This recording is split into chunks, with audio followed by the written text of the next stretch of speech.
오늘 이 본문 말씀에서는 이제 바울을 또 죄인들과 바울이 호송하던 배가 풍랑으로 인해서 파손되는 장면입니다. 그 과정 가운데에서 배에 타고 있던 사람들은 당연히 자신들의 이 생사의 기로에서 불안과 공포를 떨 수밖에 없는 상황이었습니다. 그런데 오늘 본문 말씀에 보시면 이제 어느 정도 육지가 가까워졌다라고 추측하면서 그 물을 어느 정도 깊이인지 파악하면서 사공들은 어떠한 일을 지금 하려고 하고 있냐면요, 자신들만 살기 위해서 거룻배를 가지고 탈출하려는 시도를 하고 있습니다. 바울은 그러한 사실을 목격하고 백부장과 군인들에게 사공들이 거룻배를 타고 도망하고 탈출하려고 한다라는 소식을 전하게 됩니다.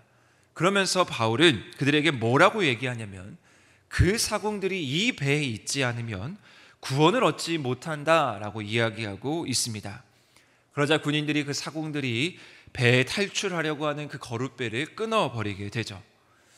상식적으로 이 사공들의 입장에서 살펴보면 물론 그들이 하고 있는 행동은 그들만 살려고 하는 잘못된 일이지만, 배가 침몰하게 되면은 거룻배를 타고서라도 옹기종기 모여서 탈출하려는 시도를 하기 마련입니다.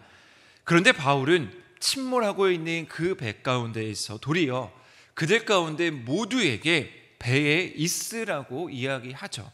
그래야 구원을 얻을 수 있다라고 이야기하고 있습니다. 어떻게 바울이 이러한 이야기를 전할 수 있었을까? 물론 사공들이 배를 이제 운행하는 그 중심에 있었던 사람이었기 때문에 그들이 떠나면 배가 어떤 방향으로 나아갈지 모르니까 그들이 있어야만 구원을 얻을 수 있습니다라고 추측해 볼 수도 있지만, 바울은 그러한 차원에서 이야기한 것으로 보이지는 않습니다. 왜냐하면 어제 본문 말씀에 보시면 23절에서 26절 말씀을 보시면 하나님께서 바울에게 하신 약속이 있었기 때문입니다. 어제 본문 말씀에 이렇게 기록되어 있는데, 바울이 그레데 해변을 끼고 항해하던 중에 유라굴로라는 광풍을 만나게 되어서 여러 날 동안 해도 보이지 않고 별도 보이지 않는 큰 풍랑 가운데 있었는데, 어떠한 음성이 바울 가운데 들리게 되냐면, 바울아 안심하라, 아무도 생명에는 지장이 없을 것이다 라고 말씀하시는 하나님의 사자의 말씀이 그 밤에 바울 가운데 있었습니다. 두려워하지 말아라, 내가 너와 항해하는 모든 자를 지켜주겠다라는 하나님의 말씀이었습니다. 바울은 그 말씀을 듣고 하나님께서 지켜주시고 하나님께서 구원해 주신다라는 확신이 그 가운데 분명히 있었습니다. 그래서 풍랑을 만났지만 모두가 불안해하지만 사공들이 그 배를 떠나며 탈출하려는 시도를 하지만 분명히 구원이 그 배 안에 있다라는 사실을 선포해야 됐고, 그 확신을 가지고 나아갔던 것입니다. 그리고 나서 이어지는 바울의 행동은 풍랑을 만난 배라는 것을 보기에 정말 불가능할 정도로 너무나 침착한 행동을 하고 있습니다. 열나흘 동안 음식을 먹지 못한 사람들에게 음식을 권하면서요, 그들을 위로하고 있습니다. 하나님께서 우리들의 머리카락 하나도 상하지 않게 지켜주신다라는 말로 그들을 안심시키죠. 그리고 바울의 그 말에 위로받은 많은 사람들과 바울이 어떠한 일을 그 배 가운데에서 하고 있냐면요, 하나님께 축사하고 나누어주는 그 떡을 가지고 안심하면서 그들이 서로 받아 먹고 있습니다. 그리고 그 안에 있던 사람들의 수가 총 276명이었다라고 오늘 이 사도행전은 기록하고 있습니다. 바울이 하나님의 이름으로 축복하고 그 떡을 나누고 음식을 나누어 줄 때 하나님의 위로와 하나님의 평안이 그 사람들 가운데 276명 가운데 임하게 된 것입니다. 직접적으로 바울이 하나님의 복음을 전하고 하나님의 구원을 전하고 이 시간 가운데 하나님께서 함께하여 주신다 그런 말을 전하지 않아도 바울이 전하고 있는 그 위로의 말, 바울의 행동, 떡을 나누고 축사한 그 모든 일들이 다른 어떤 복음보다 더 강력하게 그들 가운데 참 구원으로 다가오게 된 것입니다. 사랑하는 성도 여러분, 우리는 오늘 이 사도행전 27장의 이 본문을 가지고 그리스도의 확신의 모습을 발견할 수가 있습니다. 어떠한 확신이겠습니까? 하나님께서 반드시 우리를 구원해 준다라는 믿음입니다.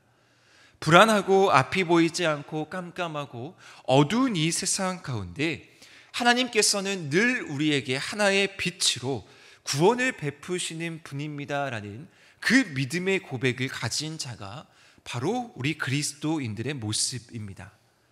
따라서 우리가 하는 말, 우리가 하는 행동 하나하나가 정말 많은 사람들에게 위로를 줄 수 있고 많은 사람들에게 구원의 그 길을 열어줄 수 있다라는 사실을 기억하며 나아가는 하루 되시기를 바랍니다. 이 시대는 따뜻한 사랑의 말과 행동, 또한 진심 어린 위로가 필요한 세상입니다. 왜냐하면 모두가 정신없이 이 풍랑을 만난 배처럼 자신들의 삶을 지향하면서 항해하고 있는 것이 이 시대의 모습이죠. 그런데 이 시대 가운데 누군가는 바른 길을 제시해 줄 수 있어야 합니다. 성숙한 그리스도인으로서 정말 참 구원이 어디에서 오는지 침착하게 안심하라고 위로하라고 말할 수 있는 그리스도인들이 사랑의 빛을, 소망의 말을, 위로의 말을 그들 가운데 품어줄 수 있어야 한다라는 것이죠. 그것이 바로 바울이 전했던 복음의 방향이었고요. 오늘 우리가 이 세상 가운데 나아가서 전할 수 있는 복음의 방향입니다. 누구보다 바울은 하나님의 보호하심과 하나님의 구원하심을 강하게 경험했던 것처럼 우리도 그 복음을 가지고 또 흔들리고 풍랑을 만나고 갈 길을 몰라 방황하는 이 세상 가운데 복음을 전할 수 있는 바로 설 수 있어야 한다라는 것입니다. 오늘 본문 말씀에 또 어떤 말씀이 기록되어 있냐면 이제 날이 다 샘에 경사진 해안으로 된 항만이 눈에 띄어서 배를 이제 정박하려고 하는 계획을 그 안에 있는 사람들이 펼치고 있습니다. 그런데 그 상황 가운데 군인들이 또 어떠한 염려를 하게 되냐면요, 육지가 가까워지니 죄수들이 헤엄쳐 도망칠까 염려하고 있습니다. 왜냐하면 죄수들이 헤엄쳐 도망치면 그 책임이 군인들에게 또 있기 때문입니다. 죄수들을 잘 돌보지 않은 책임에 대한 두려움이 그 군인들에게 있었던 것이죠. 그래서 군인들은 어떤 계획을 펼치냐면 그들을 죽여야겠다라는 생각을 합니다. 차라리 그들이 도망가 없어지는 것보다 그들을 죽이게 되면 그 모든 것이 해결된다라는 것을 생각했던 것이죠.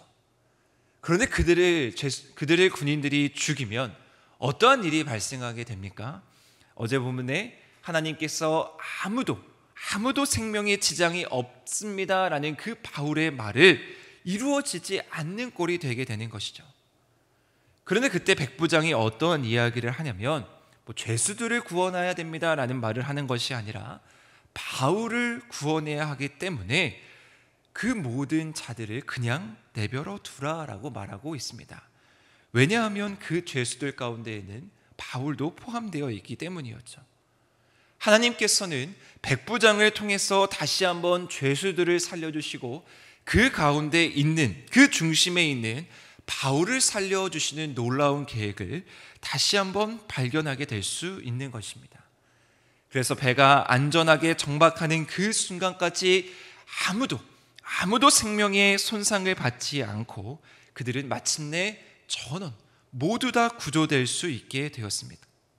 44절 말씀에 보면 전원 구조되었다라는 말씀이 기록되어 있는데 이것은 운이 좋아서 구조되었습니다, 그런 말이 아닙니다.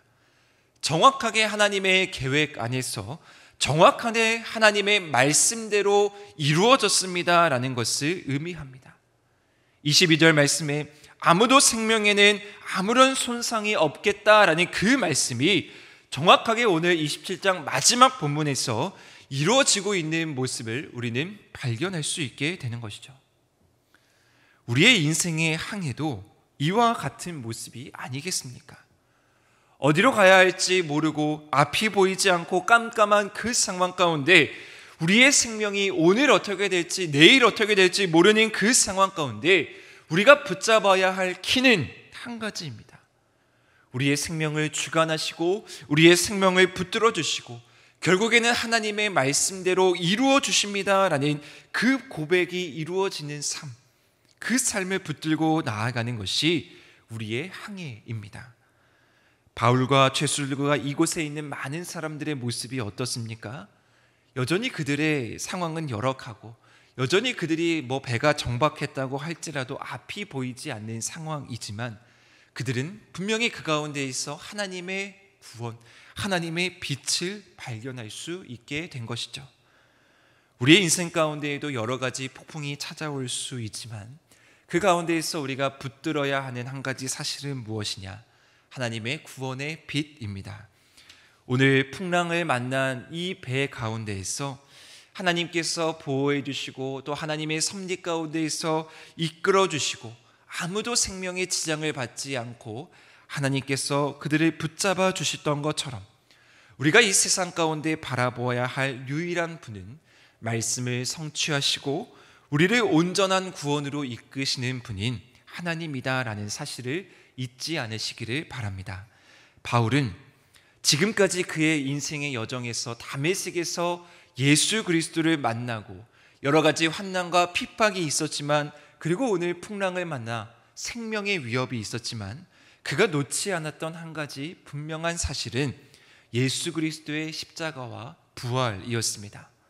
항상 그것을 마음에 새기고 그가 항상 그것을 붙들고 있었기 때문에 어떠한 상황을 만나든지 어디를 가든지 흔들리지 않을 수 있었던 것이죠. 이것이 바로 하나님의 구원을 얻은 예수 그리스도의 구원을 얻은 안심하는 삶을 살아가는 그리스도인의 모습입니다. 사랑하는 한우리 성도 여러분, 특별히 오늘 하루 또한 우리가 이번 한 주간에 살아갈 때 우리의 인생의 항해에서 어떠한 상황과 환경 가운데에서도 십자가를 붙들고 승리하며 나아가는 귀한 한 주간 되시기를 축복합니다. 하나님께서 우리와 함께하여 주시니 두려워하지 말라라는 그 음성이 배 한가운데에서 이루어졌던 것처럼 우리도 우리에게 주시는 하나님의 음성에 귀 기울이면서 또한 그것이 우리 가운데에서만 머무는 것이 아니라 방황하고 어려워하는 많은 사람들에게 그 기쁜 소식을 전해주면서 우리가 그들을 하나님의 구원의 길로 인도할 수 있는 그런 귀한 한 주간 되시기를 주님의 이름으로 간절히 축원드립니다.